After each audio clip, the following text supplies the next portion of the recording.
Good evening everybody, welcome to Apex Racing TV and welcome to the Mount Panorama circuit here in Australia for the latest instalment of the BSR Hub and Mazda MX-5 Cup Series. We've been to 4 race meetings so far this season. Started the season at Spa, then we went to Monza, the Nürburgring Nordschleife, and last week we were at Road Atlanta. But today we are at one of the most challenging circuits of the season, Mount Panorama Bathurst. Well, hello everybody, Adam Bath here with Dave Christie and Sam Kumo on the cameras. And Dave, where do we start? Let's just start with it's Bathurst. We're here for 3 races tonight.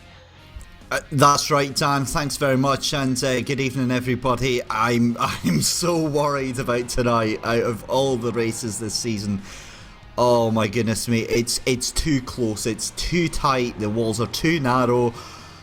It's all going to go horribly wrong. Oh, we've got 3 attempts. 3 races today. 3 15-minute races. We'll see if the drivers are able to scale the mountain and get back down the other side in that duration. But let's run you through the championship standings going into this race meeting. Ash Beard leading the way, but only by 2 points from an AM driver in Jamie Ayres. So Jamie Ayres only 2 points behind Ash Beard, highlighting once again the consistency that you need to tackle this championship. Selin Chepelevsky's in 3rd, 77 points behind Jamie Ayres. Then Rob Hartley's in 4th, Lorne Murray 5th, another AM driver there. Steve Hefford 6th, Colin Robinson in 7th, leading the rookies. Then it is Andy Scheel in 8th, Roy Ververke 9th, and Kip Stevens rounding out the top 10. And Diogo Mel is just behind him as well. Running in the AM standings, looking at the AM standings, it's Jamie Ayres leading the way there. Lorne Murray 2nd, Roy Ververke in 3rd, Lee Barmer 4th, Max Wright in 5th. And then in the team standings, it is Automech leading the way ahead of CQR Club. And then Triple SSS in 3rd with Engine All Direct in 4th place. I think those are right, but then again, I think the team standings graphic seems to be a bit wrong. But Dave, 4 races to start, 4 race ratings to start the season. We've been to every single sort of track you could really hope for. But what's going to be the main challenge on this Bathurst circuit? Is it the mountain section for these Mazda MX-5's cars? No, absolutely not. There's so many different twists and turns. I mean, obviously you've got turn 1, hill corner, which is its own trick in itself, but there's a nice runoff area, so it should be quite quiet over at turn 1. You might have a little bit of an issue there, but nothing too bad. From turn 3 to turn 10, you've got the cut-in, you've got Griffin's Mount, you've got Reed Park, Frog Hollow, Solomon Park. Every single one of those is a potential flashpoint, and then as soon as you hit the skyline, turn 11, you're into the S's, a very quick succession, Adam, of 6 corners, and that is where all hell is going to break loose on there. And I think we're going to spend a lot of our time tonight speaking about incidents that happen there. Yeah, if the cars are unstable in the Kia Optima, I think they're probably going to be just as unstable in these Mazda MX-5s as we're looking at them at the moment. Qualifying is just underway, 10-minute session for the guys to set a lap time. And Dan Hunt, Dave, he's been in command really from the word go. Fastest in practice, and he's currently leading the way in qualifying as well. Yeah, no real surprises there, Adam. He was leading the practice times with a 2:30.476. He's not going to have enough time, I don't think, to do a lap on that, although who knows. I mean, there's still 3 minutes left to go in the session, but a 2:31, almost 2:31 flat is very, very impressive stuff. Just ahead of Dries Nice in 2nd place, just 0.22 of a second behind him. Only 11 cars have been able to set a time in the qualifying session, highlighting that you've got to set a valid lap, and that can include whether you have an off-track or a scrape the wall along the way. And also because it is a long session, and in these Mazda MX-5, it's a short session, and in these Mazda MX-5s it is a long lap, 2.5 minutes. It takes you to get a car around this circuit in a Mazda MX-5. Rory Butcher, Dave, he's just on a lap at the moment, and he was driving a very different sort of car at Knock Hill today.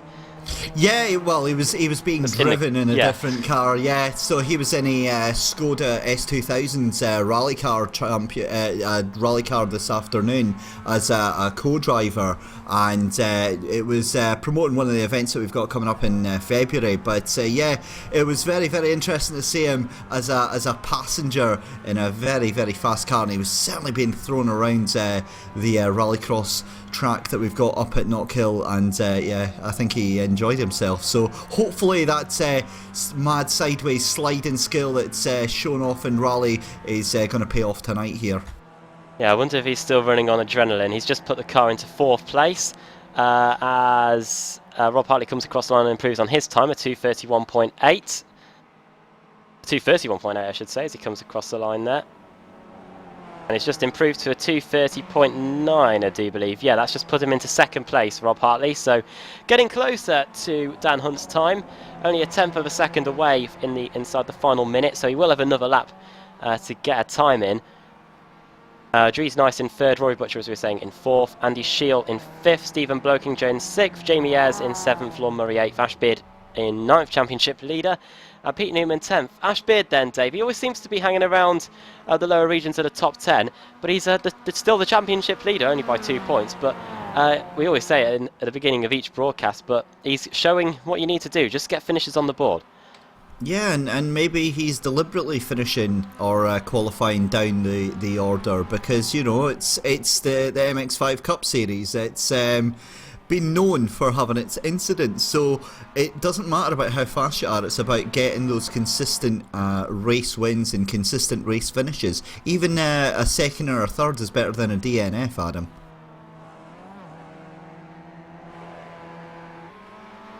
And the race organisers don't, well, from watching the BSR Formula Renault series that was on Tuesday night, they don't have a safety car button to hand. So if we do have any crashes in the 3 races that we've got coming up today, expect the drivers to be left to their own devices to get on with it, which will certainly be entertaining for us, but I'm sure pretty frustrating for not just the race drivers but also for the stewards, because they're going to have a few protest forms to look at over the next week, Dave. Yeah, that's exactly the point, and you know, as professional as I'll try and remain throughout this broadcast, Adam, if it all goes wrong on the S's and coming down the mountain, I may just burst out laughing, because it's going to be incredibly frustrating for these drivers. Obviously, all it's going to take is 2 or 3 cars just going off at the mountain, and it's going to create a bit of a logjam, and you know, they're going to have to remain very orderly. However, what I will say in their defence is look at the Kia Cup race last night. Look at the incredible respect that we had shown by almost all of the drivers, Adam, and there's absolutely no reason that level of quality can't remain tonight. Yeah, we saw some fantastic racing in the BSR Kia Cup Series last night. They were racing around the Watkins Glen Cup circuit. 3 brilliant races there. You can check that out on the Apex Racing TV channel, as Ashbeard has a guy crash in front of him and wreck his lap as well. That was, so I couldn't go back to see who it was. It was Simon Landemore that was crashing just at the top of the skyline. And yeah, also tonight we've got the Club 73 Touring Car Championship. That's going to Okayama. Alex Simpson, Andrew Woodhouse and Kev Noon will be in the comms box for that one. That will be getting underway slightly later tonight, I think just after 8:30 GMT. And also in the driver's defence, as we've just been talking about with Dave, yes, race 1 of the day usually is the cleanest. So I'll be pretty concerned if we end up with a huge scale pile-up in race 1. But yeah, reverse grids for race 2 and race 3, that usually just makes the tension overflow, I should say, in the races, and could cause a few crashes or 2. So checker flag is out. Dan Hunt is still on pole position. Let's see if we've got anyone still out on track. Roy Ververke is coming through the chicane now on his way to the line. In fact, he's going into the pits, so he hasn't set a time, Roy Ververke, in qualifying, so he'll be starting towards the back. Nick McCarron is just going through the final chicane now. He hasn't set a time either in this qualifying session, and he's on his way towards the final corner now, Dave. Let's see where he can get.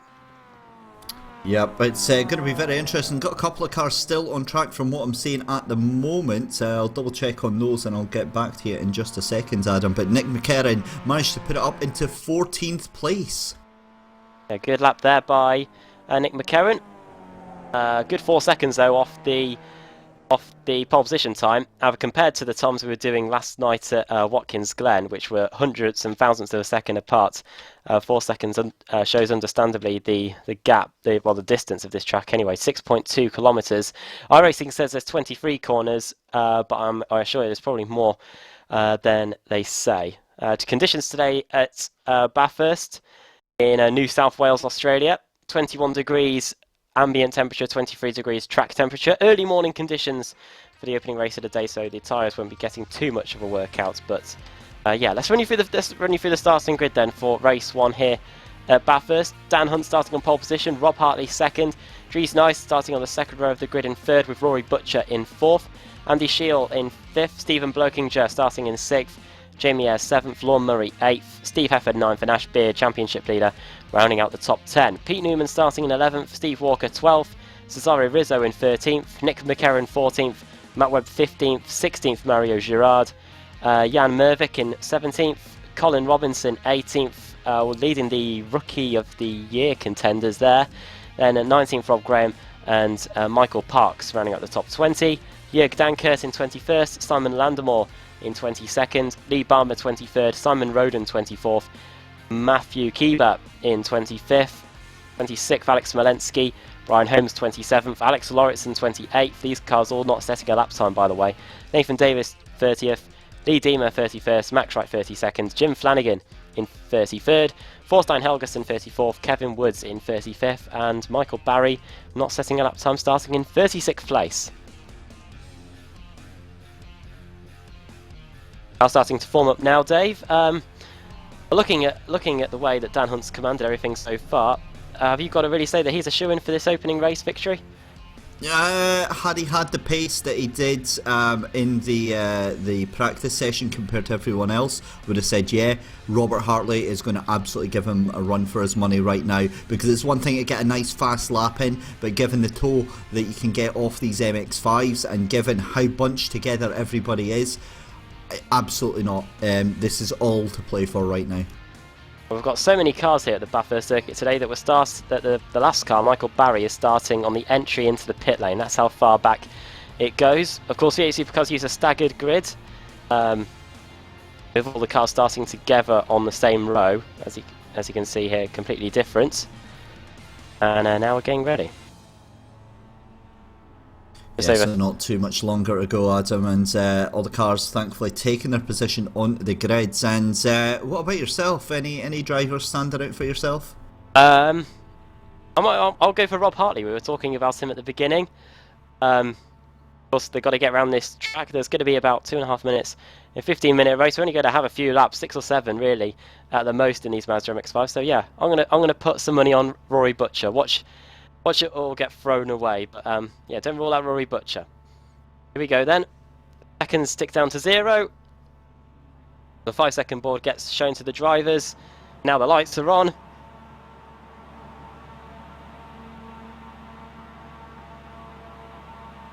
And we're racing here at Bathurst. Dan Hunt gets a good start away from the line. Rory Butcher should slot into second. He's got a good second phase at the start there as Butcher, and he's sort of alongside going into turn 1, hell corner, but he stays in second place. Dan Hunt leads. Rory Butcher all sorts all over the place and nearly loses the car on the exit. He's able to carry on. He might lose a few positions due to his speed on the exit. And now here comes Dries Nice. He wants to get past Rob Hartley down the straight for the first time, over the top of the hill and up towards turn 2. I see smoke in the midfield. Has someone lost it already? Doesn't look like it, but yeah, into turn 2 it's still Dan Hunt leading the way, but Dries Nice has got up into second, so good start from Dries there, Dave. Yeah, that's right, but Nathan Davis is in the pit lane. It looks like he's had one almighty ding-dong there. Oh, oh dear. 2 cars off already in turn 2, Dave. Rob Graham and that is Mario Girard, those 2 off, and another one might be off as well. Can't see who that is. That is Jörg Dankert, so problems for those 3 already, and yeah, Nathan Davis in the pit lane. So first lap casualties here at Bathurst. Yep, but this is what I was saying. Look, Dan Hunt trying to stretch the lead, and he's got an amazing pace, but Robert Hartley keeping him honest right now, and I tell you what, this is going to be an absolute classic. If these 2 can keep it nice and fair, this is going to be incredible to watch. One car going through the gravel, going through Skyline at McPhillamy Park. Stephen Blokinger there in his camo livery. Car's trying to slow it down into the S's for the first time. Dries Nice already putting a bit of gap between him and Rob Hartley in 3rd place. Now into Forest Elbow. Hard corner to get right. The track falling away from you. And now we head on to the very long straight. As there's contact there, and that is Blokinger, and that is Lorne Murray. Murray facing the wrong way, and he'll have to get back going. But here come the rest of the traffic. In fact, most of it seems to have gone by. Well, there's a very big gap to the second pack, and he's going to have to watch them all go by, I think, Dave, before he can get going again. Yeah, absolutely, and that's very, very unfortunate for Lauren Murray, but there's just nothing you can do about that. But meanwhile, it looks like Dries Nice is doing really, really well to stay on with Dan Hunt there. Apologies, I believed it was Hartley that was right on the tail there, but it's actually Dries Nice who is well and truly on the tail of Dan Hunt here, and it looks like any second now it could be a move from Dries Nice. Yeah, first lap in the books. Gap between him at the line was just 0.4 of a second, and it looks like a slowdown for Andy Shiel because he's having to give up a few positions here and is going to lose a few positions as a result of his slowdown penalty. Ash Beard getting through, and I think Pete Newman might get through as well going into the first corner. Steve Hefford might as well. He's going to go around the outside, so terrible slowdown there. And if you get it on the first lap, Dave, it can be so punishing to you. Yeah, absolutely, but watching Dan Hunt here, he had a terrible exit from Hell Corner, turn 1 there. That allowed Dries Nice to get right up to the back of him there. You can see Dries Nice well and truly in the slipstream here as they come up towards the cutting, and as they go through this section here that includes Griffin's Night and Reed Park. It's very, very close, and possibly Dries Nice just holding back and wanting to keep in touch with Dan Hunt. Oh, we've had a crash on the mountain straight. Steve Hefford and Cesario Rizzo were rubbing. Rizzo gets quarter panelled across and back into the track he goes and collects Steve Walker for good measure. So big crash there on the mountain straights, and those two probably have to make a trip back to the pits. But yeah, Dan Hunt is going to have to soak up some pressure, it looks like, for the next 11 minutes. And Dries Nice has got a good run through the McPhillamy Park, which they go through now, and towards Skyline. And Rob Hartley has joined these two for company now as well. Oh, this doesn't feel good, does it? You just get this feeling in your stomach as they come towards the S's here. A short succession of 6 turns in a row here, and as they come towards the dipper, turn 18 right now, it's a beautiful dipping left-hander here, and then they go towards Forest Elbow, that little kink in the road, a little left-hander, and then it's on the Conrod straight. And I tell you what, Dan Hunt's starting to stretch his legs now because Dries Nice has got Robert Hartley in his mirrors, and yeah, I'm looking down the field as well, and there's all sorts of action kicking off as well. They're heading towards the chase, one of the fastest parts on the circuit. Simon Landemore looks like he might have had issues. He's off. That's what's happened. How did he lose it? It wasn't the S's, the part of the circuit which Dave was talking about as being so tricky. He puts 2 wheels on the curb and gets into the wall and gets collected by a few drivers on his way. And he has to now turn and face the right way and get back going again. And I think he's got some damage to the car. Simon Landemore now in 25th place. So another casualty of the mountain here on lap 2 as the leaders come across the line again to start lap 3. The gap of the line, 0.3 of a second between Dan Hunt and Dries Nice. Fastest lap of the race by Rob Hartley. Last time around, 2:31.166. First lap time set in anger, of course, by these guys. Battle between Max Wright and Matthew Kieber. Those two were changing positions going through the final corner. Through the chicane, I should say. That is Max Wright getting past. Of course, he's trying to work his way back up through the order after problems for him in the early going. And yeah, Max right now from 25th to 17th place in just a lap. So shows you the changes of positions and the things that can change in a single lap at this circuit, Dave. Absolutely, that's the thing with Bathurst, because it's such a long lap, Adam, and it's such a tight, twisty track as well. Momentum, we say it every week about momentum, how important it is, but this is one of the biggest tracks that you'll get caught out for. You just mess up one corner and that is going to set you back for the entire lap. You lose the top line speed from that for throughout the rest of the lap. And Dries Nice actually getting a really, really nice run here on Dan Hunt as they come up.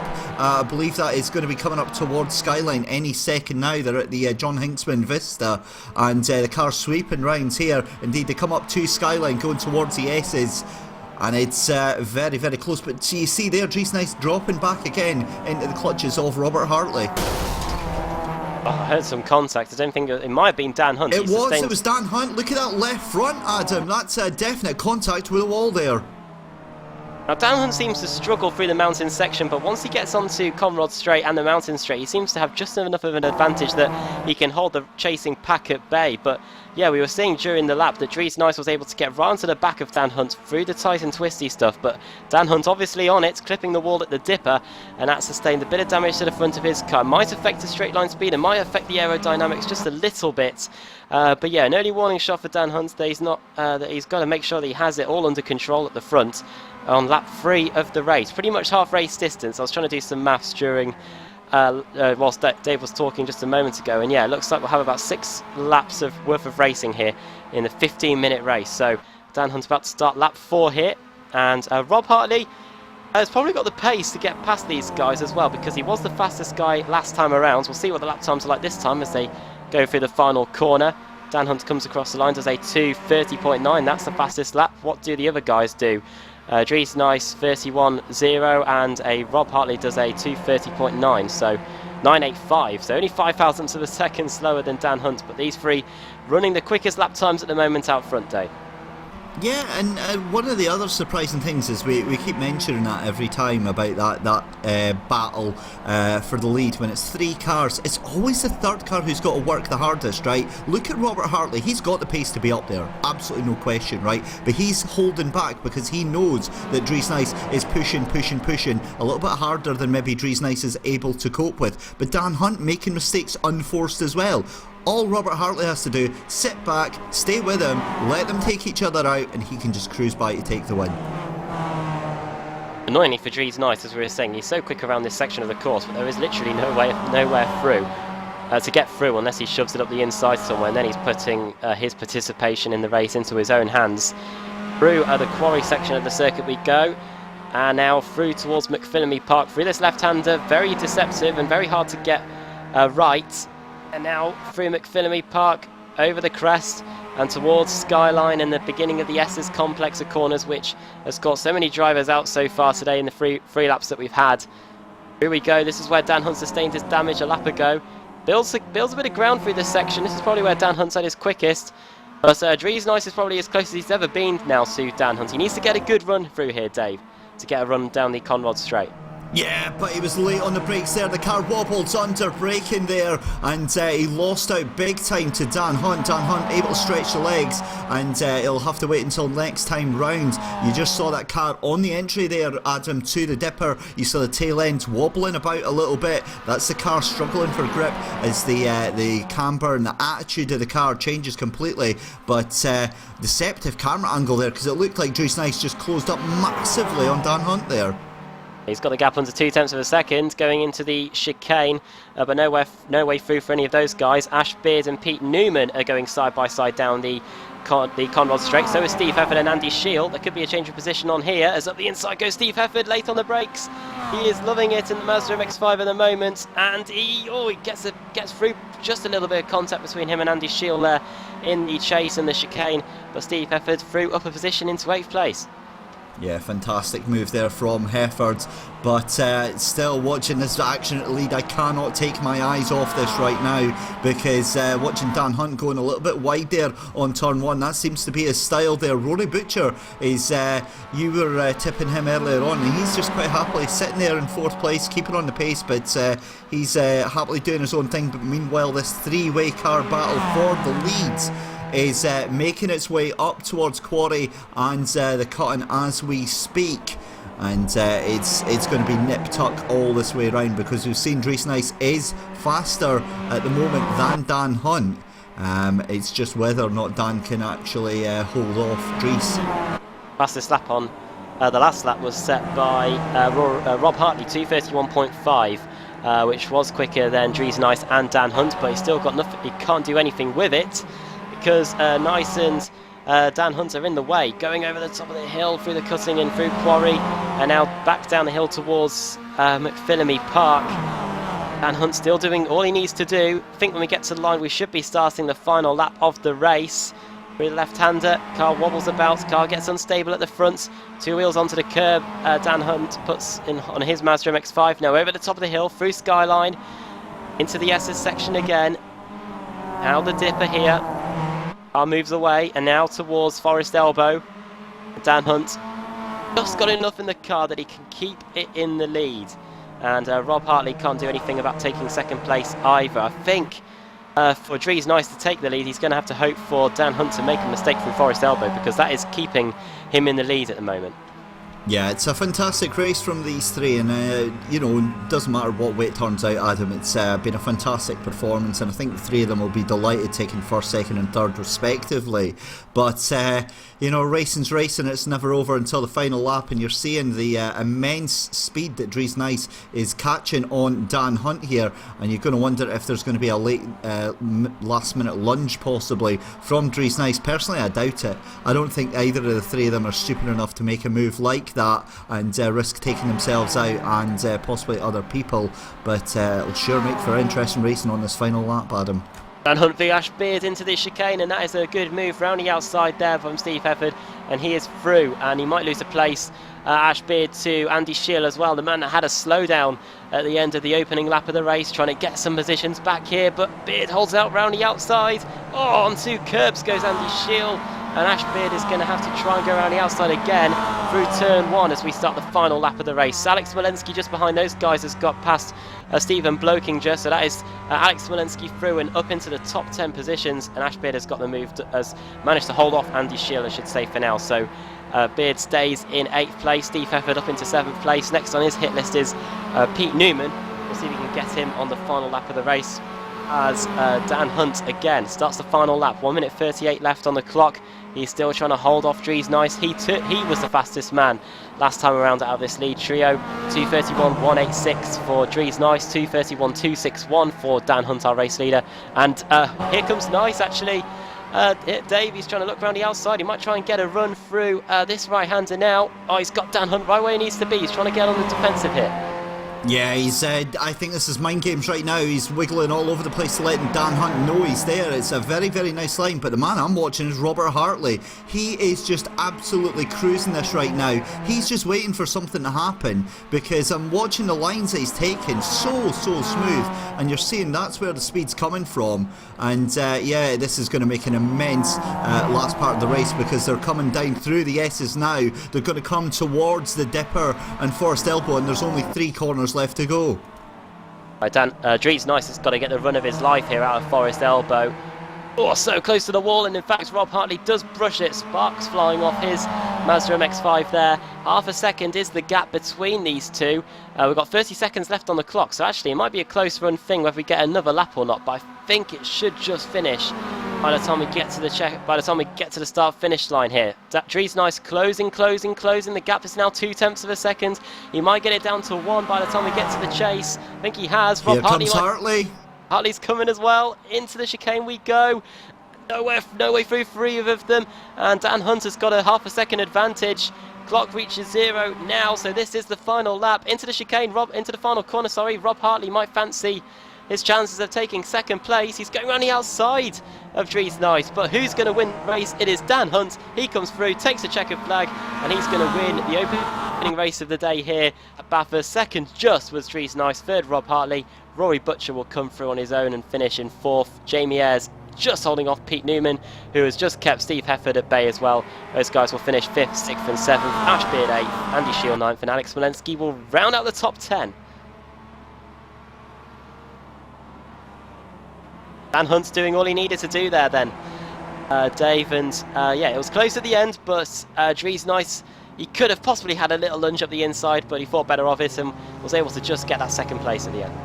Yeah, that was a thrilling first race there, Adam. Dan Hunt, and as I predicted before the race, he didn't get to go and fly off with that.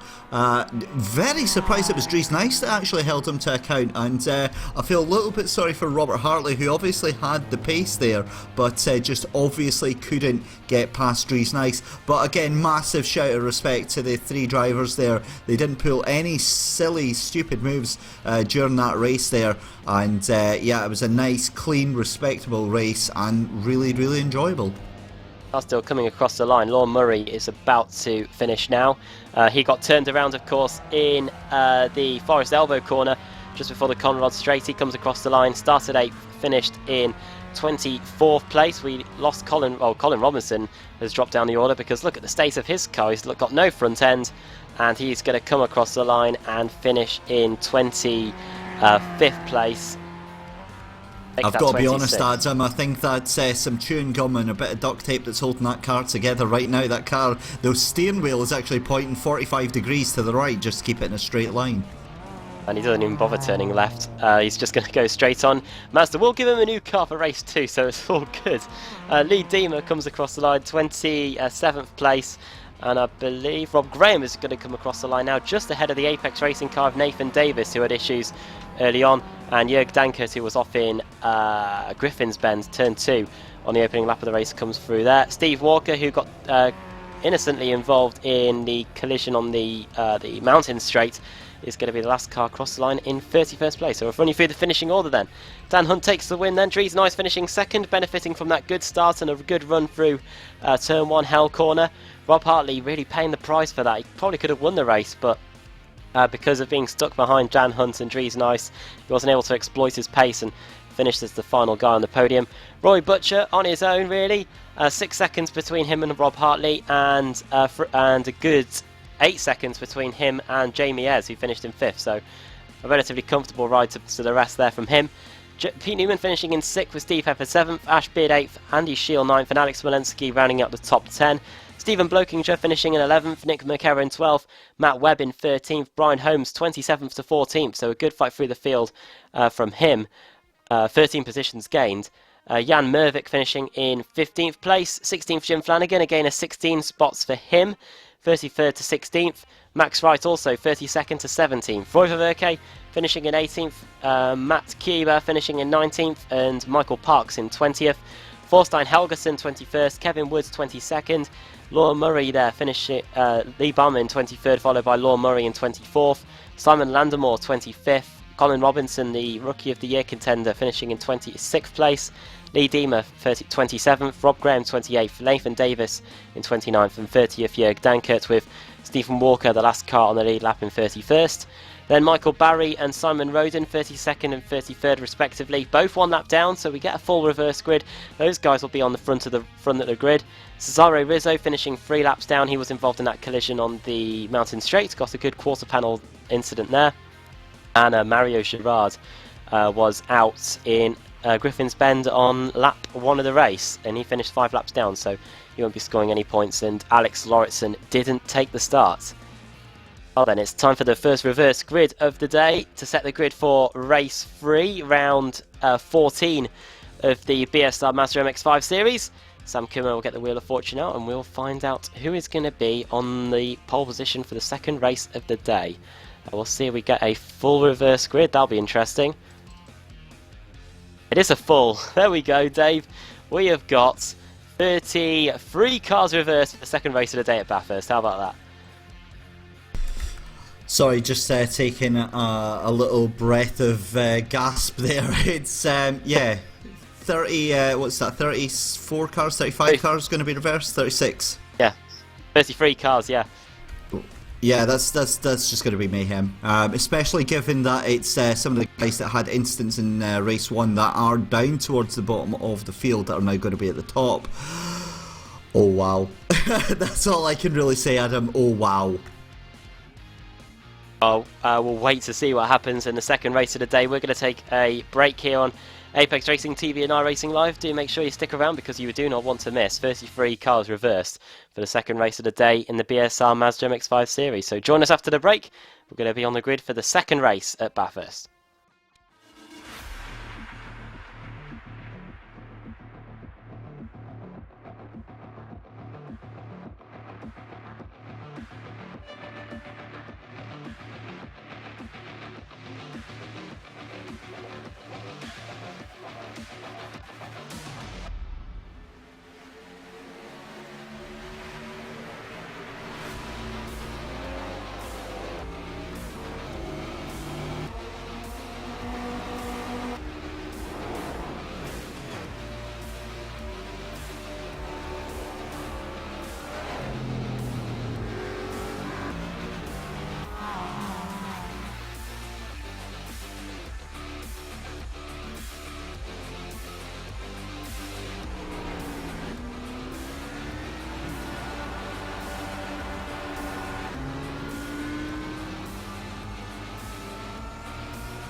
iRacing.com is a sim racing game that combines a true-to-life racing experience with an online community of virtual racers from all over the globe.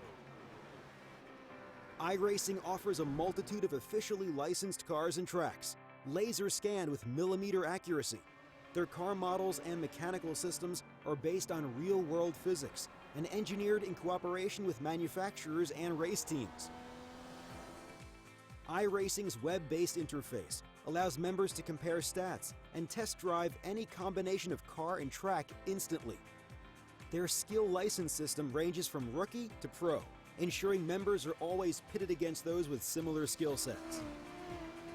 Members are able to sign up for a weekly race series, compete in time trials, host a private race with friends, and participate in racing leagues created and run by the community. With over 60,000 members, iRacing works in partnership with renowned motorsport organizations like SRO Motorsports Group to deliver virtual races based on the real-life Blancpain GT series. iRacing's Blancpain Endurance Series features team racing, giving members the ability to build a team and participate in races ranging from 3 hours to 24 hours. Additional partners include NASCAR, IMSA, V8 Supercars, IndyCar, allowing members to race in their very own 24 hours of Spa, Bathurst 1000, Daytona 500, and many more. iRacing.com, delivering the most authentic racing experience short of getting into a real race car.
Truex in the outside, contact made, 56 slides it into 4, who's going to be at the stripe, dead even, give it to Ryan Truex.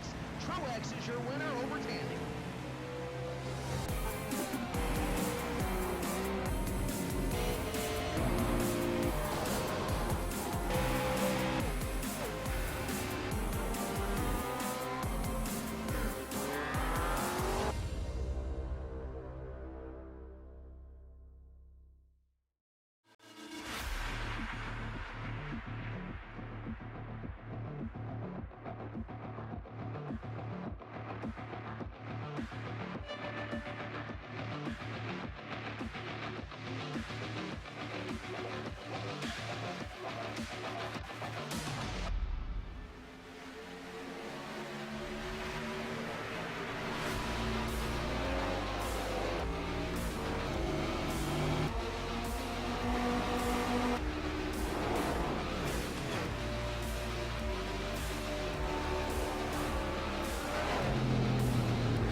iRacing.com is a sim racing game that combines a true-to-life racing experience with an online community of virtual racers from all over the globe. iRacing offers a multitude of officially licensed cars and tracks, laser scanned with millimeter accuracy. Their car models and mechanical systems are based on real-world physics and engineered in cooperation with manufacturers and race teams. iRacing's web-based interface allows members to compare stats and test drive any combination of car and track instantly. Their skill license system ranges from rookie to pro, ensuring members are always pitted against those with similar skill sets.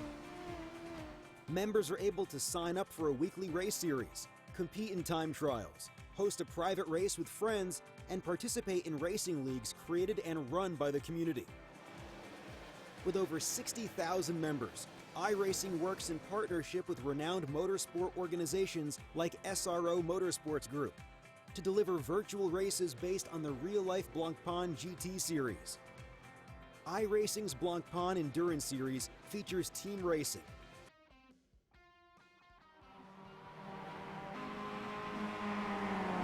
Welcome back to Apex Racing TV, welcome back to iRacing Live, and we're getting ready for the second race of the day here in the BSR MX5 Cup Series.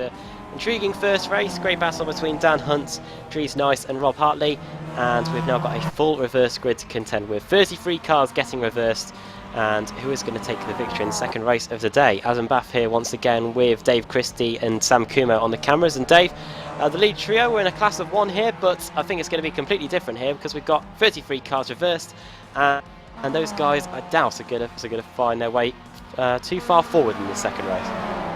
Yeah, I think it's only going to be a matter of time before they get swamped by the 32 cars behind them that are almost certainly faster than they are. That's obviously no discredit to them, but given the qualifying times and the race pace that they were showing in race 1, it is surely just going to be a matter of time. Stranger things have happened. It's one thing being faster than the driver in front of you. There are very few overtaking spots at Mountain Panorama at Bathurst here, and I would be very, very happy to see some of these guys that are up near the top, Adam, getting a very, very good finish today. Yeah, and this is what some of those drivers towards the end of the field would have wanted, of course. 33 car reverse grid will get them a shot at winning the race, or maybe it's something they didn't want. They don't want to be leading the pack for the next 15-minute race. We've just got under 3.5 minutes left on the warm-up, and then we'll be getting ready for the second race of the day. And Dave, noticing that it's of course race 2, so we've got the warmer conditions, track temperature 40 degrees, but it's a 15-minute race. The drivers should be okay in terms of tyre wear, hopefully. Yeah, tyre wear wasn't something that we saw causing too much of a factor, Adam, during the first race. If anything, it was maybe that the tyres were a little bit cold and they were sliding about trying to get some grip. But obviously towards the later stage of the race, the mountain area is going to be very, very difficult, and it's I think out of the 3 races, we're more likely in this one to see cars skidding and possibly losing control more than in, say, race 3.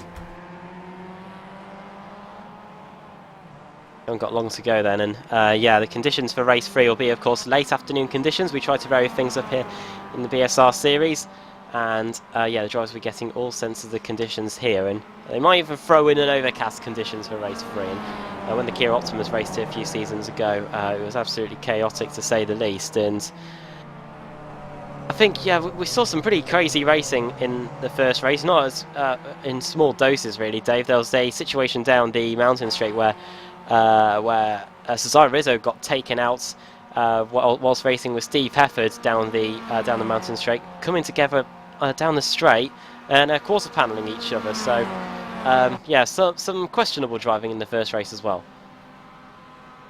Absolutely, and I think the problem is like I said, I don't think any of it is malicious or deliberate or anything like that. It is just purely there are 34, 35 cars on this track trying to go around a track that is barely big enough for 2 cars side by side to fit rounds. I think that you look at some of the practice laps, some of these cars struggled doing 10 laps without any incident on their own. You put more cars into the mix and it's inevitable things are going to happen. Oof, as one car meets an end. I don't know who that was. Might be Nick McKerran. Yeah, he's just skipping along the wall. And a reminder that next week in the BSR Mazda MX-5 series we'll be heading to, as he looks at the calendar, heading to Brands Hatch Jeep. I was about to say, you sure it's not Bathurst again? Yeah. Yeah, we're definitely heading to Brands Hatch, the Grand Prix circuit next week. A welcome familiar face to the drivers, I should think, next week. Well, the drivers do love Brands Hatch. It's a nice, fast flowing circuit.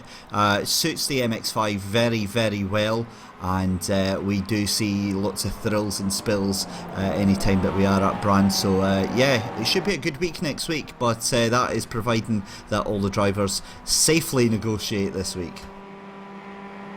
Yeah, and just in case you didn't know what me and Dave were talking about there, I did get the Kia Cup and the MX-5 confused. Yeah, the Kia Cup this week is on Saturday. This coming Saturday is heading to Interlagos, and that'll be something we'll be watching this coming Saturday at 8 PM GMT. The next instalment of the BSR Kia Cup Series. If you want more Mazda MX-5 racing, we'll be doing all of this all over again. This time with 4 races on a Thursday night. Me, Alex Simpson, and Andrew Woodhouse will be along for that. Mount Panorama circuit for the BSR TC Winter Series, and I'll be getting underway at the same time, 8 PM GMT, as well as we're heading down to the grid to get ready for the second race of the day. Pole position then for race 2 goes to Simon Roden, 2nd Michael Barry, 3rd Steve Walker, 4th Jörg Dankert, 5th Nathan Davis, 6th Rob Graham, 7th Lee Deemer, 8th Colin Robinson, 9th Simon Landemore, and 10th Lorne Murray. Lee Barmer starting in 11th, Kevin Woods 12th, Forstein Helgerson 13th, Mats Kieber in 14th, Roy Ververke 15th, 16th Max Wright, 17th Jim Flanagan, 18th Jan Mervik, 19th Brian Holmes, and 20th Matt Webb. Nick McKerran 21st, Alex Malensky 22nd, Andy Shield 23rd, Ash Beard 24th, Steve Hefford 25th, 26th Pete Newman, 27th Jamie Ayres, 28th Rory Butcher, 29th Rob Hartley, Andreas Nice in 30th, Dan Hunt 31st, Cesario Rizzo 32nd, 33rd Mario Girard, and Stalin Chepelevsky on the grid for race 2. He'll be starting in 34th place. Here we go then. Not too many cars on the grid, I've noticed. There is a grid spot spare for 5th place, so no Nathan Davis. He hasn't appeared for the start. But here we go then. Lights are on. The second race of the day here in the Mazda MX-5 at Bathurst is underway. Good start from the guy that started 3rd on the grid, car 50, Steve Walker. It looks like he might get up the inside of Michael Barry here going into the first corner, and he does, and so will Jörg Dankert as well. He's trying to go up the inside through Hell Corner, and we're 3 wide, car 40, that is Rob Graham trying to force his way through, and it looks like he's managed to get himself into 3rd place, so a fellow Scotsman there, Dave, he's got a fantastic start. Yeah, Rob has really made his mark on the scene, and Adam, just want to clear up as well why we didn't see Nathan Davis. I'm wondering if the grid was empty because we had quite a lot of second race back of grids or exclusions, so I'm thinking that might have explained it. Oh, yeah, as Michael Barry takes a small excursion into turn 2, that's going to allow a few drivers through and up a few positions there, and Pack already starting to split up, just waiting to see if we have any collisions coming through up into the cutting for the first time. Simon Landemore just getting ahead of Colin Robinson there, who's leading the race. It is side by side for the lead actually. Steve Walker versus Simon Roden. They're giving each other plenty of space here. This is just allowing everyone else to close up, and now Rob Graham's going to take 2nd place away from Steve Walker. So thank you very much, Steve. That is 2nd place for me. Says Rob Graham going through the left-hander towards McPhillamy Park. Rob Graham, if he plays his cards right, might be able to take the lead here. Side by side behind them, here comes Lee Deemer up the inside of Jörg Dankert. And Rob Graham also under pressure from Steve Walker going through the Skyline S's for the first time. Plenty of position changes here inside the top 10. Any cars in the pits? No, so we're all on our way. But Rob Graham brushing the wall there through the dipper, and it looks like this might be his chance, Dave, on the exit of Forest Elbow down the Conrod Straight. Yeah, that's right, as they come down the dipper and then go towards the Forest Elbow here. It's Simon Roden from Rob Graham, and Rob Graham side by side. Rob Graham goes! Oh my goodness me, how did he keep a hold of that? He's still in second place. That is the save of the season right there from Robert Graham. A massive, massive tank slapper coming out of Forest Elbow there. He went onto the grass. The car looked like it was almost certainly Adam going to hit the wall. Kept the foot in, and unbelievable stuff there. And now he's going to go for the lead, so talk about changes of circumstance there. He's managed to save the car, get up the inside of Simon Roden, and has taken the lead. Is anyone else going to take second place as well? They're all stuck behind Simon Roden. I felt for sure as well that when Robert Graham made that error, he was going to take out Simon Roden with him. And they both managed to carry on their way. Up the inside goes Lee Diemer, then he's going to take second place away. Oh, contact between Simon Roden and Landemore. The two Simons getting together there at the end of lap 1. And that's just going to bunch things up even more. But Rob Graham, he's already trying to get away as quick as he can. A 1.3 second lead as we come across the line into turn 1. Second, Lee Diemer. Third, Simon Roden. Fourth, Steve Walker. Then it's Landemore, Dankert, Robinson. And I hear contact as well going into the first corner. That might have been between Matt Webb and Michael Barry. And they're all sorts of all over the place. If you can see in the background, we're about to go 3 wide down the mountain straight here, Dave, between Michael Barry, Forstein Helgersen, and Alex Smolenski, I think, is involved in there as well. So crazy racing here at the start of lap 2. 3 wide, we're going to go 15 wide here. Look at them as they come down towards the hill there. And that's number 48. I think that was Steve Hefford there onto the gas. There's huge contact there. There we go. We were waiting for that, and it's all gone wrong. It looks like Jim Flanagan got caught up in that. In fact, no, it wasn't. Let's see who that was actually. Wasn't it? It was not, car 9 was definitely involved. That was Michael Barry and Rory Butcher, Dan Hunt and Dries Nice, it looks like, all in the pits right now. Jan Murvik as well dropping down as yeah, this is all going horribly, horribly wrong. Yeah, Stelian Chepelevsky also involved there. That was one of the Apex Racing UK cars. So we've had our first big crash of the day. Brian Holmes and Forstein Helgersen. Oh my goodness me! And it is off. Pete Newman off into the wall there. I thought that was going to collect a whole load of other cars. He is out. I don't know what happened to him. Oh, he got out of shape, and I thought he was going to collect. I don't know how he did not collect about 6 or 7 cars. If you're watching that on a replay, Pete Newman, very, very lucky the rest of that field. Wow. But up at the lead, I tell you what, Rob Graham has absolutely lit the touch paper. He's away. That is around about 1.7 seconds that Rob G is ahead of Lee Diemer. And this is a fantastic start for Robert Graham. Yeah, he's got a 1.6 second lead over Lee Diemer. There seems to be a few position changes going on my timing screen. Forstein Helgersen, oh yeah, we've had a crash on the exit of Forest Elbow. What's happened here? Lee Balmer involved in that as well. Oh, Lee Balmer was the one. Oh no. Talk about carry on Mazda MX-5 racing here. Lee Balmer goes off into the wall, and then so does about 2 or 3 other cars. You'd be mistaken for thinking there was oil down there or something. Oh no. Oh, if you look on the replay, they all just keep piling in. Yeah, about 5 or 6 cars involved in that there. Well, we waited for the action. Well, we waited for the crashes to occur, and they've appeared in great quantity here in the second race day. Yep, and you just want to put the Benny Hill theme tune music on this right now because it is comedy gold right now. But on a serious note then, we move back up to the lead, and Robert Graham is pulling away, although Lee Diemer doing a good job on bringing that gap down. It's now 1.3 seconds between him and the leader Rob Graham, and yeah, this is going to be boiling away nicely for a few laps, I think, Adam. Yeah, definitely. Not too much between those guys. We've had 3 cars into the pit: Scheel, Chepelevsky and Kiva. I think those were all involved in that crash that we saw at this part of the circuit a lap or so ago. Simon Roden holding back Alex Smolenski in car 9 for 3, which is Jim Flanagan. Flanagan looking at the inside of Smolenski there, going into turn 2 Griffin's Bend, and Simon Roden all sorts of out of shape there. He's getting forced wide, and Alex Smolenski might fancy his chances of getting past Simon Roden, and he should do going into the cutting, and so will Jim Flanagan, and so will also Lorne Murray. And yeah, Simon Roden losing out also to Colin Robinson, who's going to try and go around the outside. So a poor turn 2 there, and that's what happens, Dave, really. If you get caught on the wrong line through that part of the circuit, you end up losing a ton of places. You certainly do, and it's going back to the point that we were making earlier about momentum, as we see Colin Robinson and Simon Roden still fighting it out, but Simon dropping 9 places during that first couple of laps, and big shout outs as well to Alexander Smolenski, up 16 places from 22nd, that must have been, to 6th on the current lap. Could be 17 places in a minute. He needs to just get past Simon Landemore. Jörg Dankert is in front of those guys. However, his connection is all over the place as the battle for second is on.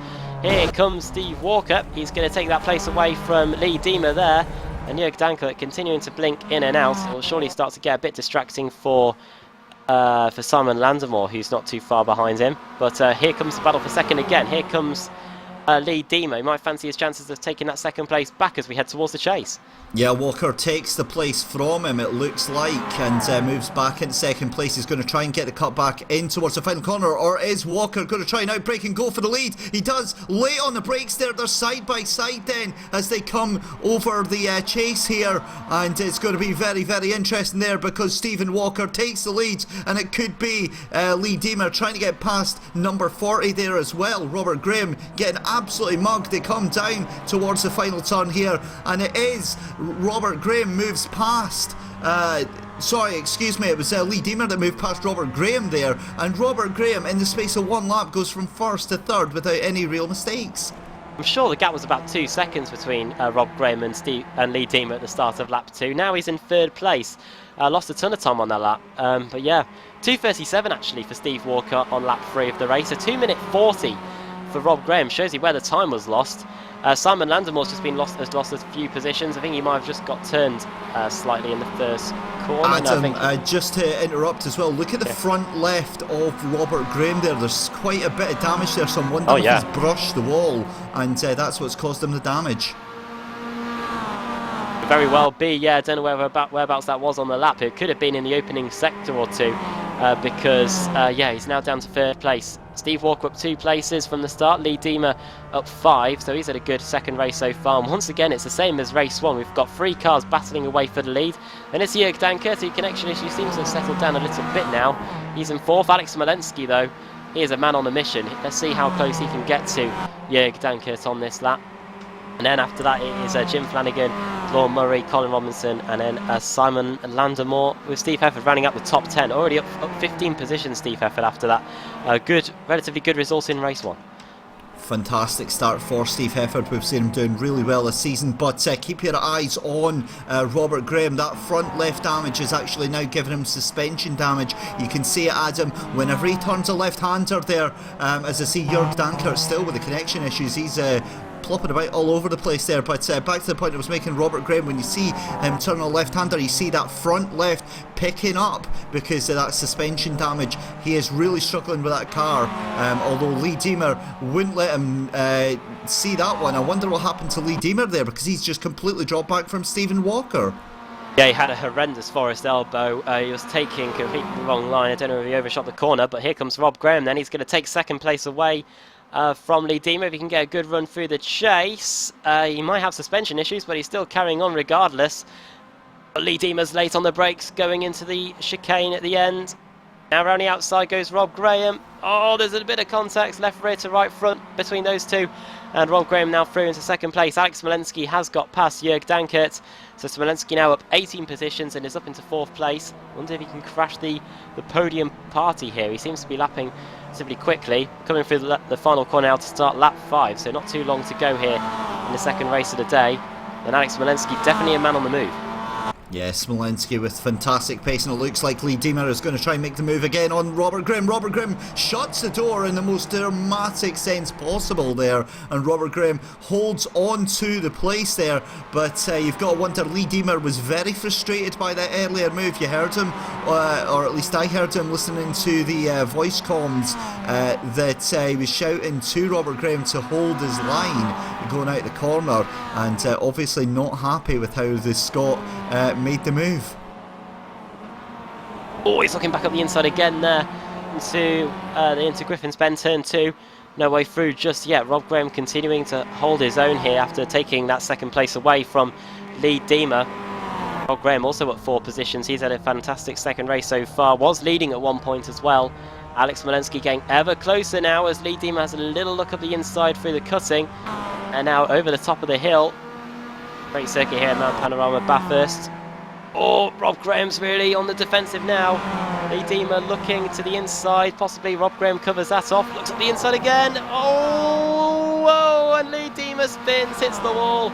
And oh, he might face the pack here. He should be out the way. He gets going again. Oh no, he gets hit by Jim Flanagan. And over goes Lee Diemer. And if you have the voice chat at the moment, Dave, I'm sure he's saying a pretty few choice words. I've got it muted right now. I was about to say he'll be turning the air all sorts of blue. In fact, there's nothing at the moment. However, I can imagine the team channel for voice chat is going very, very blue right now. But yeah, I saw that one coming, and Robert Graham is going to have to now fight Alexander Smolensky here. They're side by side as they come down the Conrod Straight here towards the chase. It looks like Robert Graham's going to have the inside line towards the left-hander here. But oh my goodness me, what is going to happen here? I think it's safe to say that Alexander Smolensky might have got this.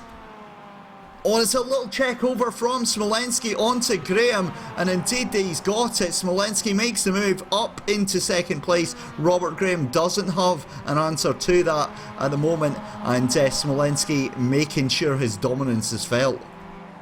Well, we're going to be starting the final lap of the race here. Smolensky up 20 positions from where he started. Both Smolensky and Graham's car sustaining damage.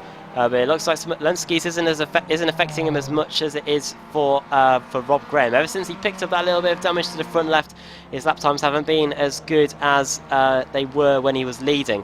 Steve Walker starts the final lap of the race then. Alex Smolensky, fastest lap of the race, 2 minutes 35.644.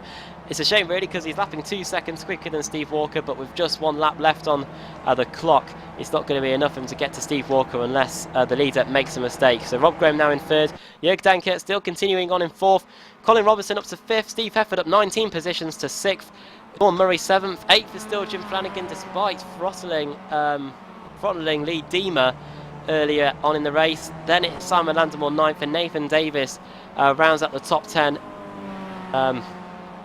He did get going, but he didn't start from where he was meant to be. Shows you how good his race has been. Jamie Ayres is dropping down the order. I wonder what's happened to Jamie here.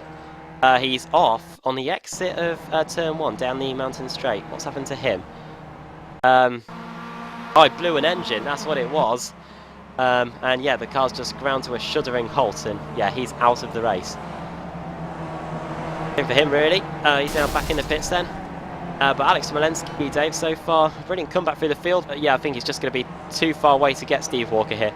I'm not going to put anything out because that last lap he was 2:35.644, and that was behind Robert Graham while fighting with him. He was at least 2 seconds faster on that last lap.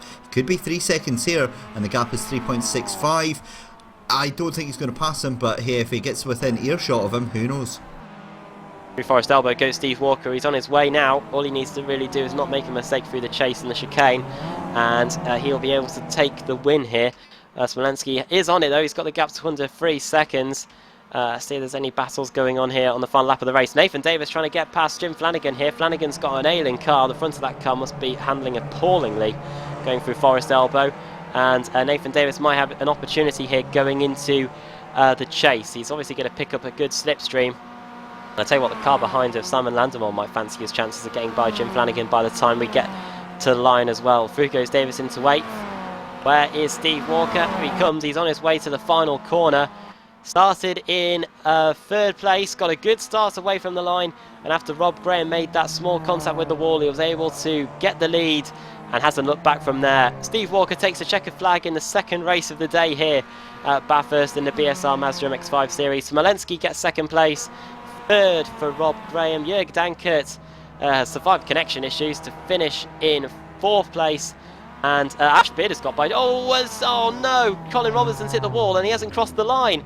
Oh, and he's stuck. Oh my word! You can see the line. He's about a few feet. That's all it is. And he's out. Oh no! Oh, he was going to finish in about 4th place, about 5th place, Dave. I have no words for that one. What on earth happened to poor Colin there? That is tragic, tragic luck. And oh my, I cannot believe how absolutely gutted he must be right now. If only the timing line was about a few metres further back, he must be saying. Yeah, he's going to finish, I think, 1 lap down after that. So he's still in contention if we get another full reverse grid. But yeah, Jim Flanagan lost 2 positions on that final lap, by the way. Nathan Davis and Sam Landemore both got by. And Ashbeard wasn't able to in the end. And despite all the crashes that we saw, in fact, we got a battle here, I think. Who is that? That's Matthew Keeber and Michael Barry. In fact, yeah, I think they are battling away here down the straight. Mario Girard v Colin Robinson as well. That's just Mario Girard actually getting by. Yeah, this is Colin Robinson dropping down the order. But yeah, despite the amount of crashes we saw today in the second race, Dave, we only had 1, 2, 3, about 5 retirements. Don't these Mazda MX-5s are dependable.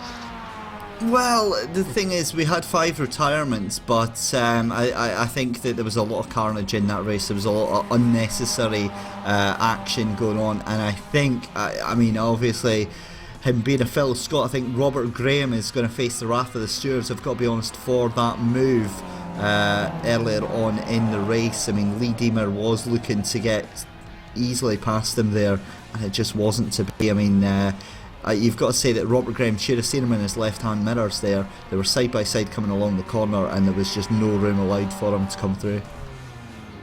And also, I should say that if the drivers make it back to the pits, they do get a fresh car, so they do get to go on their way again, and that could explain also the lack of retirements. Michael Barry comes across the line, finishes 27th, and now we can run you through the full results.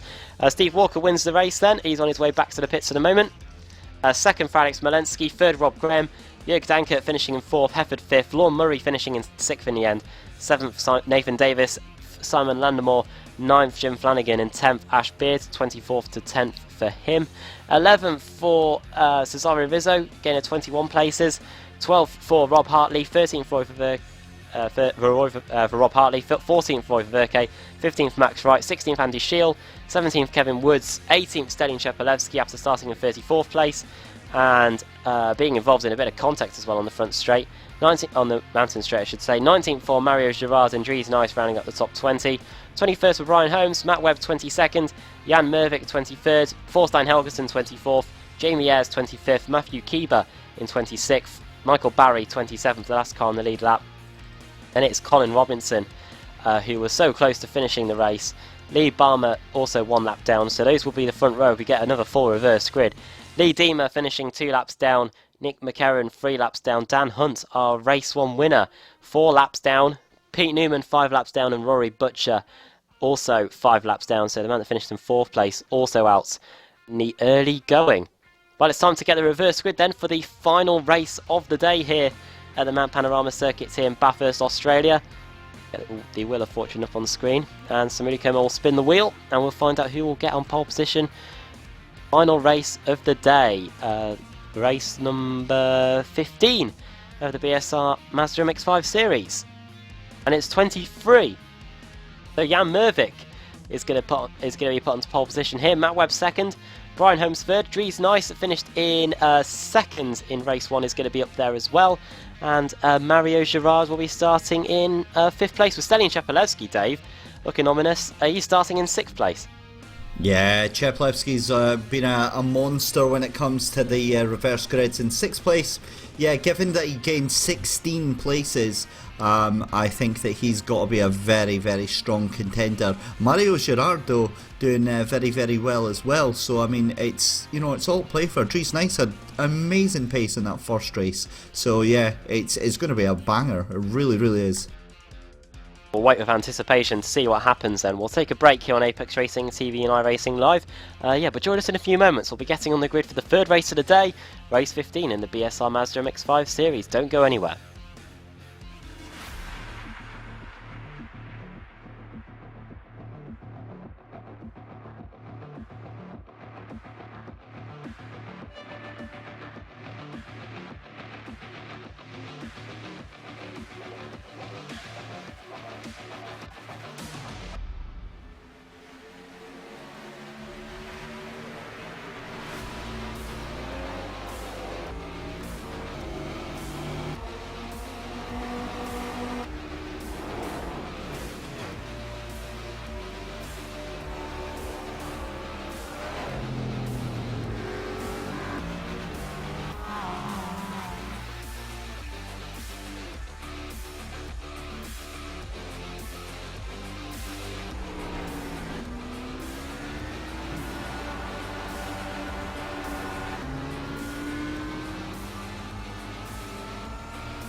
iRacing.com is a sim racing game that combines a true-to-life racing experience with an online community of virtual racers from all over the globe.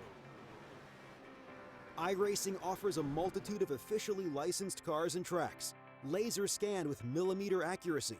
Their car models and mechanical systems are based on real-world physics and engineered in cooperation with manufacturers and race teams. iRacing's web-based interface allows members to compare stats and test drive any combination of car and track instantly. Their skill license system ranges from rookie to pro, ensuring members are always pitted against those with similar skill sets. Members are able to sign up for a weekly race series, compete in time trials, host a private race with friends, and participate in racing leagues created and run by the community. With over 60,000 members, iRacing works in partnership with renowned motorsport organizations like SRO Motorsports Group to deliver virtual races based on the real-life Blancpain GT series. iRacing's Blancpain Endurance Series features team racing, giving members the ability to build a team and participate in races ranging from 3 hours to 24 hours. Additional partners include NASCAR, IMSA, V8 Supercars, IndyCar, allowing members to race in their very own 24 hours of Spa, Bathurst 1000, Daytona 500, and many more. iRacing.com, delivering the most authentic racing experience short of getting into a real race car.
Truex in the outside, contact made. 56 slides it into 4. Who's going to be at the stripe? Dead even, give it to Ryan Truex. Truex is your winner over Tandy.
iRacing.com is a sim racing game that combines a true-to-life racing experience with an online community of virtual racers from all over the globe. iRacing offers a multitude of officially licensed cars and tracks, laser scanned with millimeter accuracy. Their car models and mechanical systems are based on real-world physics and engineered in cooperation with manufacturers and race teams. iRacing's web-based interface allows members to compare stats and test drive any combination of car and track instantly. Their skill license system ranges from rookie to pro, ensuring members are always pitted against those with similar skill sets. Members are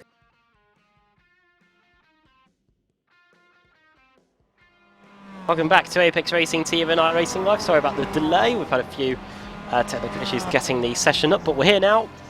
And we're getting ready for the third and final race of the day here in the Mount Panorama circuit in the BSR MX5 Cup. Adam Bath here again with Dave Christie and Sam Kumo on the cameras. Thank you for choosing to spend your Sunday night with us. Also got the two streams going on at the moment. We're here in Mount Panorama with the BSR Mazda MX-5 series, and a couple thousand miles north. Underway at the Club 73 Touring Car Championship at Okayama in Japan. Andrew Woodhouse, Alex Simpson and Kevin Noon there for that one, as the crashes continue to pile up in the warm-up session. Dave, two brilliant races so far. What do you reckon is going to be in store for the third race? I actually think this is going to be a nice clean one. We've got the cars reversed back to their original order, so to speak, and Cheplevsky up towards the front, Dries Nice up there as well. I think it's going to be between them two, to be honest. Yeah, we've just got under 5 minutes to go in the warm-up session now. We will run you through the rest of the season, which will be coming up on Apex Racing TV. For this series, we have got, as we were saying earlier, we've got Brands Hatch GP next week, and then after that the series heads to the Nürburgring Grand Prix circuit. We were at the Nordschleife earlier in the season. We're going to be racing on the Grand Prix circuit this time. That'll be the 5th of February. Then after that we're racing at Suzuka East, which consists of the first sector of the lap, the S's section, and then we go back and start the lap all over again. And Road America, the full circuit, on the 19th of February. 26th of February, the season will be coming to an end at Le Mans, which will definitely be one to watch. And these Mazda MX-5s will be around that circuit, De La Sarve circuit, for the first time. First time I'll have seen any sort of racing around there as well. And Dave, we saw at the Nürburgring, at the Nordschleife, the cars were just bouncing off the rev limiter down the Dottinger Hohe Straight. I'm hoping they've put the chicanes in for their race at Le Mans, because otherwise I think we're going to be seeing the same. Yeah, that's one of the things that we are going to be looking forward to. Of course, Le Mans, an absolutely legendary circuit, and these guys are going to have a lot of practice in before then, so they should know exactly how the MX-5 is going to handle on that, because obviously with every season that we get new minor tweaks and updates to the different cars, so it'll be very, very important by then that they are fully bedded into what is going to be an absolutely incredible season finale. Right then, just 3 minutes to go now in the session. We'll also tell you what's coming up on Apex Racing TV over the next few days and the next week. We have got, of course, the two races unfolding tonight. Then Monday night, set your alarms once again. The Rikmatech Sports Car Series will be back. The Extreme Motorsports Rikmatech Sports Car Series, I should say. Round 2 of the championship there will be kicking off at 2 AM GMT on Tuesday. Me, Alex Simpson, Andrew Woodhouse will be along for that one. It was a good race at Daytona last week, and we hope to see more of the same at round 2. Then Tuesday evening, UK time, about 8 o'clock, we will be here for the second round of the Formula Renault, the BSR Formula Renault Series, a fantastic opening race meeting at Sebring, and we are now racing for the second race of the season at Zolder, which should provide some excitement there. And then Thursday we'll be at Mount Panorama Bathurst again for the BSR Mazda MX-5 BSR TC Winter Series, I should say. Championship way on the way there to the halfway points of the championship. And then Friday, then Saturday I should say, we've got the BSR Kia Cup Saturday night. Unfortunately, the Road Pro Series has finished. That finished on at Imola, at the Nürburgring, I should say, on Saturday. Winner there was Bono Huis, but it was Mac Backham that took the championship there, taking it away from Jamie Fluke, who was leading going into that final race meeting of the season. So I know Alex Simpson wasn't too happy about that, but yeah, Kia Cup Series Saturday night. Me and Dave will be back for the next one, which will be at Interlagos, and we spoke the other night about how we're looking forward to that one. So yeah, make sure you tune into that one, 8 o'clock Saturday night. Right then, just over a minute or so towards the end of the warm-up session. What we've seen so far in the races today, Dave, is that the top 10 seems to stay relatively similar. There are a few position changes, like Rob Graham moving up the order, and the same being said for Steve Walker, who won the race. He did win the race, didn't he? I'm not losing my mind. Yeah. Who was that, sorry? Who won race 2? That wasn't Walker, was it? That was... oh no, it was Walker. Sorry, you're absolutely right. I was thinking of Robert G there. But yeah, that was a good win for Walker on race 2. And race 3, I don't know. I mean, looking at the pace there, Hartley has got some immense pace there, dropping in a 2:31. He's the only man to drop under 2:32. And as we see, all hell breaking loose on the mountain section there. But yeah, it's I think Hartley's going to be one to watch, as well as Chepelevsky. You can't really rule out anyone inside the top 10, really. The position changes, they happen so much. But I think because of the nature of the Bathurst circuit, we're really looking at a winner somewhere inside the positions starting 1 through to 10. Oh, as Thorstein Helgeson gets involved in a little bit of contact there. Finally, the warm-up is over. We can head down to the grid. Track temperature here at Bathurst today, 24 degrees Celsius. The ambient temperature, 22 degrees. As we get set in the late afternoon sunshine in New South Wales for the final race of the day. Pole position then goes to Jan Mervik. Matt Webb starting in 2nd. Brian Holmes in 3rd. Dries Nice 4th. Mario Girard 5th. Selin Chepelevsky, one to watch, starting in 6th. Kevin Woods 7th. Andy Shield 8th. Max Wright 9th, and Roy Verke rounding up the top 10. Rob Hartley 11th, Cesario Rizzo 12th, Simon Roden 13th, Ash Beard in 14th, 15th Jim Flanagan, 16th Simon Landemore, 17th Nathan Davis, 18th Lorne Murray, 19th Steve Hefford, and 20th Jörg Dankert. 21st Rob Graham, 22nd Alex Smolensky, 23rd Steve Walker, 24th Thorstein Helgeson, Jamie Ayres starting in 25th, 26th Matt Keeber, 27th Michael Barry, 28th Colin Robinson, 29th Lee Barmer, 30th Lee Deemer, 31st Nick McCarran, and starting in 32nd our race 1 winner Dan Hunt. But he who shall be first shall be last for race 3 anyway. Here we go then.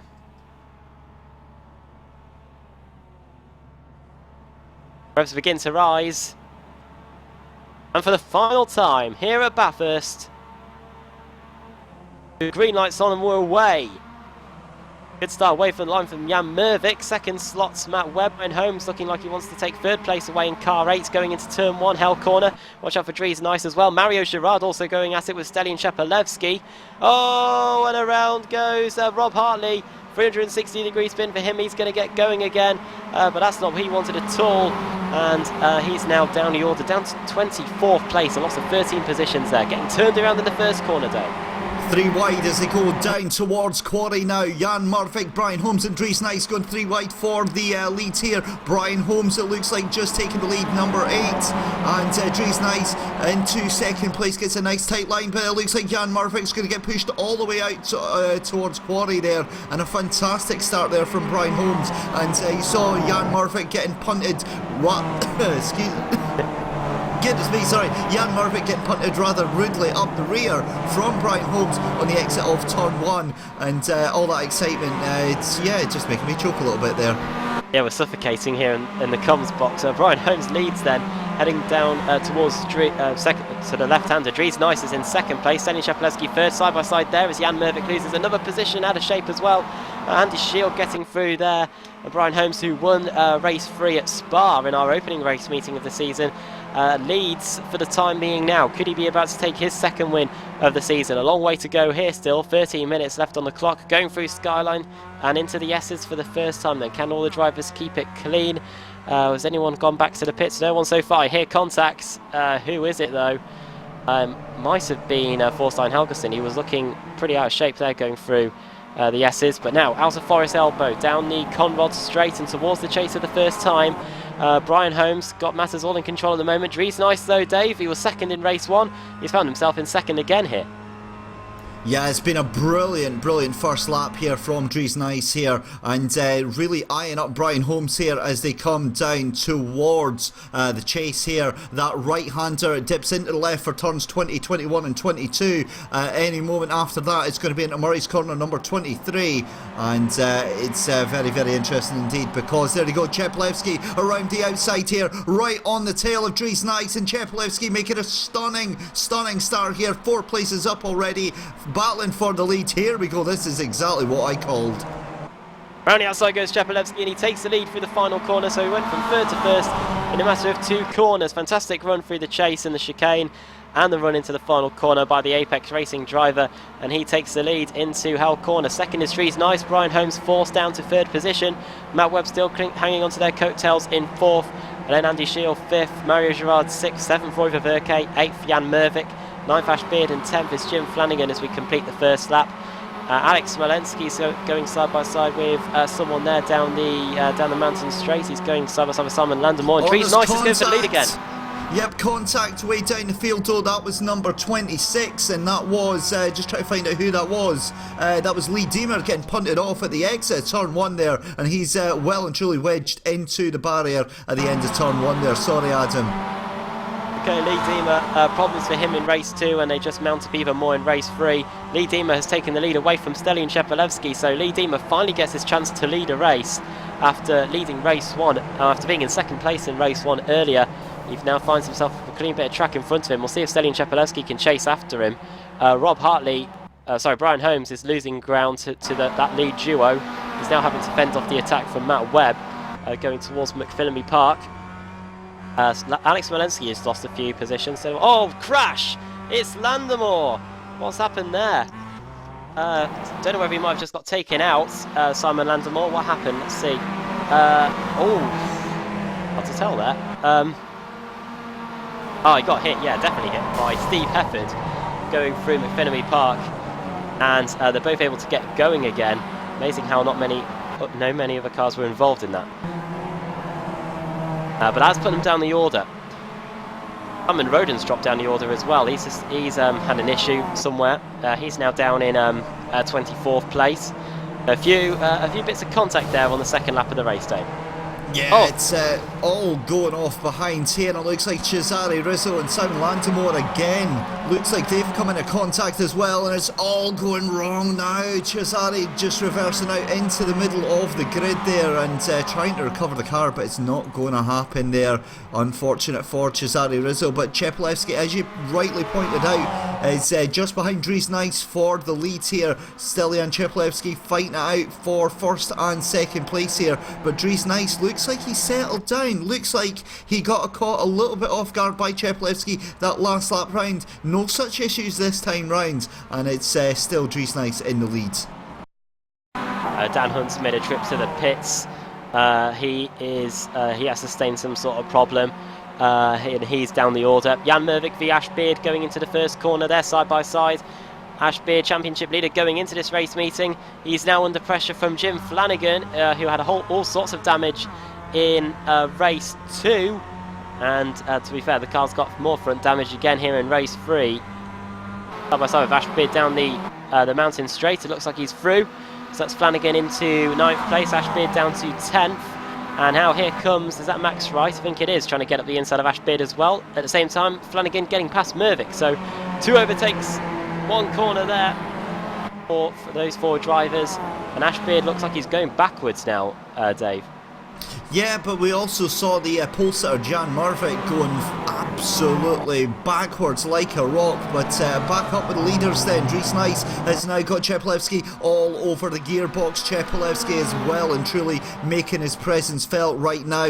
Chepelevsky with a nice early exit from that corner there, and it looked like Dries Nice was literally hugging the wall there, and cuts off Chepelevsky. Chepelevsky having to go early on the brakes here as they come down the hill there towards Skyline towards the S's, and any moment now they're going to be coming towards the Dipper, and looks like Dries Nice managing to get a little bit of breathing space from Stelian Chepelevsky.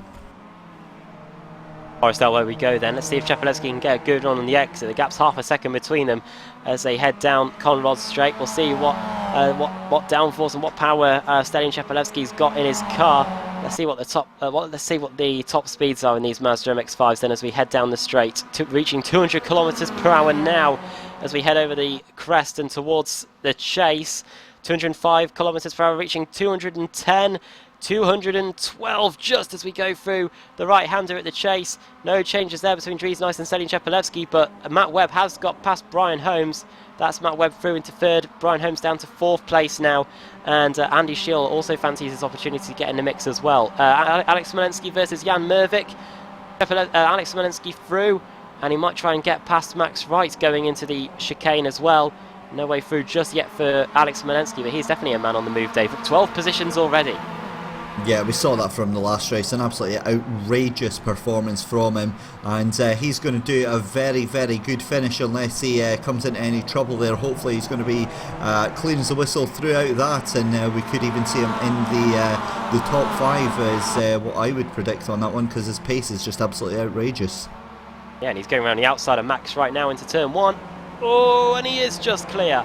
So Alex Smolensky gets the move done around the outside there, and he is now into 9th place, up 13 positions. Brian Holmes v Matt Webb then. 3 wide, down the front, down the mountain straight in the battle for 3rd spot, the final spot on the podium. Who's it going to be, Andy Schill or Brian Holmes? Holmes goes around the outside onto the dirty stuff. That's surely going to lose him a position or 2. Matt Webb gets through as well, and now it looks like Matt Webb might have the chance to get that final spot on the podium. Schill up the inside though, and he's able to hold on. So Andy Schill takes 3rd position, Matt Webb takes 4th, and Brian Holmes now dropping down to 5th place, Dave. Yeah, that's a very unusual move from Matt Webb. When you saw them going 3 wide into Quarry there, Adam, he backed off. He actually backed completely off, let the other 2 go, and it meant he had a much nicer, tighter line inside Quarry, which put him right in the middle of these 2 here. So very, very interesting move there from Matt Webb. It's paid off okay for him. He's still in contention and lives to tell the tale another day. Great battle though this is for the final spot on the podium. Andy Shields 3rd place doesn't look secure just yet. We're on lap 4 of 6. Yeah, it is a timed race, but the timings work so well around this circuit that we've definitely got 6 laps of racing at this circuit. Jan Mervik dropping down the order again. What's happened to Mervik? That is the question, because he's dropping down like a stone here. He's just got back going again. What has happened to Mervik? Oh, he's had an issue in the chase. I mean, not in the chase, at Skyline. And collected Steve Hefford for good measure as well. Lost it over the top, hit the Onco barrier. Steve Hefford hit him. We had nothing really, he couldn't really avoid him at all. And Jan Mervik dropping down to 16th place as the battle for 3rd is on again. Dave, going through the chase. Yeah, here we go then. They're almost 3 wide. It's side by side between number 32 Matt Webb, who takes back the podium place for 3rd place there, and it's I believe that is Brian Holmes right at the back of that group with Andy Schill just in front. So it is currently Webb, Schill and Holmes 3rd, 4th and 5th at the moment, Adam. Also, there's a lot of battling. Alex Smolensky's just been muscled out the way by Jim Flanagan, and I think it might be the same with Max Wright. This is coming up to the corner where Smolensky was able to get past Wright a lap ago, and he's able to hold off Max Wright for now, but spins it on the exit, and all of Alex Smolensky's hard work is all for nothing. He gets back going again. Thankfully, there's a gap in the track where he can do that, but plumes of tyre smoke everywhere, and Alex Smolensky gets going again in about 18th place. But yeah, such a shame to see that come to an end, Dave. But yeah, Alex Smolensky spinning through the final corner. Yeah, he's going to be very, very frustrated, but it just proves that point. We saw that car spinning on the final turn, or the final lap there, that on race 2.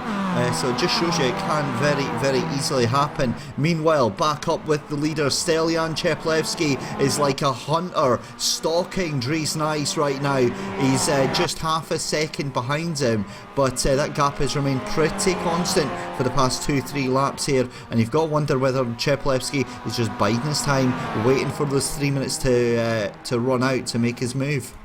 Yeah, we're on the penultimate lap, 3.5 minutes to go here, and I would definitely say that stalking is the correct word. He's probably just sussing out where he can get past Dries Nice. Stanislav Chepelevsky, experienced man in the Kia Optima and in the Mazda MX-5, ran this series last season. Of course, we weren't broadcasting it at the time, but I think he won it as well. So Chepelevsky definitely knows how to get it done around here, and he doesn't have to worry about any attack from behind. He can solely focus on getting past Dries Nice here as we head into the Forest Elbow corner, and now out of that and down Conrod Straight. He's only 0.3 of a second behind. He could probably use the slipstream now to get by, or does he want to wait to the final lap to try and get past Dries Nice? Well, we're about to find out. He's picking him up down the Conrod Straight, Dave, as we head towards the chase. Yeah, that's right, and I think he is going to want to wait until that last lap just to make a nice little dive bomb. He's going to send Dries one way, then the other. You can see Dries forcing the car over onto the left-hand side there to make sure that Chepelevsky can't really do anything with this. But I tell you what, you're absolutely right, Adam. Chepelevsky going to try and stay with him, but Dries Nice getting a little bit of a gap there as they come towards turn 23, Murray's Corner, to start the final lap of the race here at Bathurst. If you get a move done up the inside into the chase, is it literally impossible for you to get the move redone going into the final corner?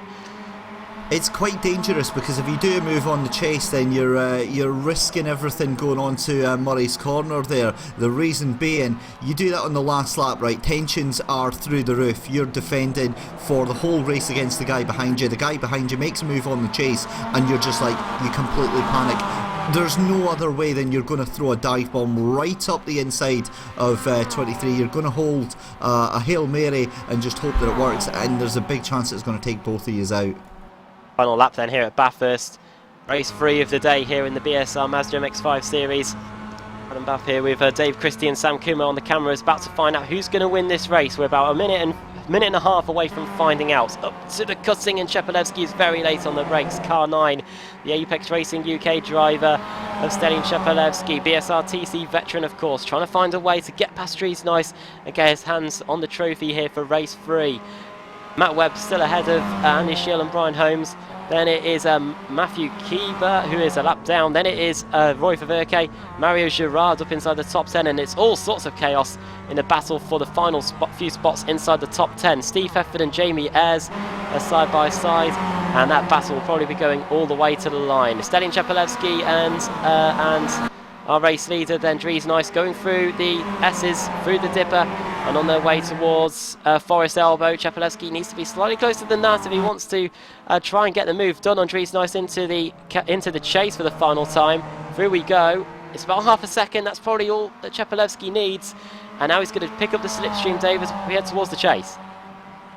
I think he might have just missed out on the slipstream there. I think that's too far back because it's around about sort of half a second that the cut-off point is for the MX-5. It's cutting under half a second now, so he might just be catching the tail end of it here, but I don't think that's going to be enough, and I think it's going to be just enough for Dries Nice to hold on to the lead. We'll find out here as Chepelevsky comes towards the chase here and coming up towards Murray's Corner. But looking down towards the field here, I'm hearing big shouts from Ashley Beard, who's in all sorts of trouble there, and some big damage on his car as well. What's happened to Ash Beard? He was probably in that battle for the remaining spots inside the top 10, but who's going to win the race? Stalin Chepelevsky and Dries Nice through the final corner. Dries Nice takes the victory in race 3 of the day here in the Mazda MX-5 series at Bathurst. Stalin Chepelevsky second. Matt Webb is going to come through and take third. Andy Shield just will hold off Brian Holmes. Roy Verke is going to come through ahead of Mario Girard. A good top 10 there for Mario Girard. Then it's going to be, who is it going to be? It is Jamie Ayres ahead of Steve Hefford going through the final corner. Jim Flanagan's going to come through and take 7th. Then 8th Jamie Ayres, 9th for Steve. 9th for Jamie Ayres, 10th Steve Hefford, 11th Lord Murray, and 12th Max Wright. Whereabouts is Ash Beard? He is in 60. He's nowhere. He's in 17th place. The car is an absolute wreck. Now what on earth has happened to Ash Beard? We're about to find out. Was he helped? Was it a quarter panel? I've got a scary feeling it's a quarter panel. Yep, there was a big shout from Ashley earlier on. I could hear that over the voice chat, and yeah, he's not happy about it.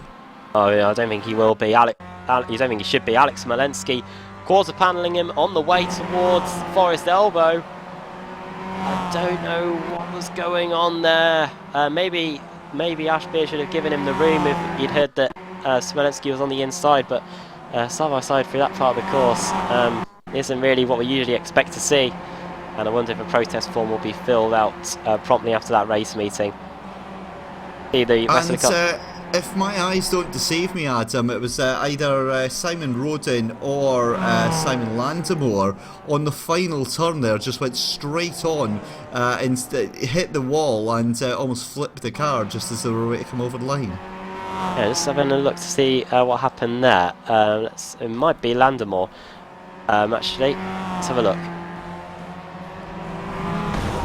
He went through the final corner, brushed the wall, 2 wheels, back on all 4, and across the line he went. It's one way to finish the race, I guess. Yeah, using the tyre walls as a brake. I don't know how conventional that is in real racing, but in sim racing it seems to work there for Simon Landemore. We've got a 26th place out of it, the last car on the lead lap. But Dries Nyssen, Davey was finished second in race 1, and we finally got to see him out front, and he was able to keep back one of the best guys and best drivers in the business, Stalin Chepelevsky, to take that win in race 3. Yeah, and that's the thing is, you asked me before the race, and I did say it was going to be between Dries Nyssen, Chepelevsky, and possibly it was going to be Robert. I need to find his last name, but yeah, Robert Hartley. Sorry, but I thought it was going to be between those 3, and Robert Hartley getting taken out quite early in the race, leaving between Nyssen and Chepelevsky. Chepelevsky just couldn't find a way past. He tried and just couldn't make a clean pass. Running through the finishing order then. Dries Nyssen takes the victory, 3/10 of a second ahead of Stalin Chepelevsky. 3rd for Matt Webb, 4th Andy Shield, Brian Holmes finishing in 5th. 6th for Roy Ververke, 7th Mario Girard, 8th for Jim Vanagan, 9th Jamie Ayres, and rounding up the top 10 Steve Hefford. 11th is Lorne Murray, 12th Max Wright, 13th Rob Hartley, 14th Rob Graham, 15th Alex Smolenski, 16th Thorstein Helgersen, Nathan Davis finishing in 17th place, 18th for Colin Robinson, our pole sitter Jan Mervik finishing in 19th, and Ash Beard in 20th. 21st Steve Walker, 22nd is Kevin Woods, Lee Balmer finishing in 23rd, 24th for Simon Roden, Michael Barry 25th, and the last car on the lead lap, Simon Landemore in 26th place. Nick McCarron 27th, 28th for Matthew Keever, 29th to Zyro Rizzo, Jörg Danke at 30th, Dan Hunt, 2 awful races for him after taking that race victory in the opening race of the day. In 31st, Lee Diemer finishing in 32nd, really bad 2 races for him since race 1. Well, that's all the action from here today at Bathurst. My thanks to Dave Christie for joining me again for this one, and Sam Kumo on the cameras. Make sure you can head over to the other stream now on Apex Racing TV, where I believe we are still underway in the Club 73 Touring Car Championship. You'll be able to join Andrew Woodhouse, Alex Simpson and Kev Noon for all the action there. In fact, I lied because I think it has just finished. So unfortunately not, you can't join them there. So from all of us here at Apex Racing TV, thanks for watching. And yeah, the next race meeting of the Mazda MX-5 Cup will be at Brands Hatch GP next week. So make sure you don't miss that. We'll be on air at 8 PM GMT. So from all of us here at Mount Panorama Circuits, it is a very warm good night to you all.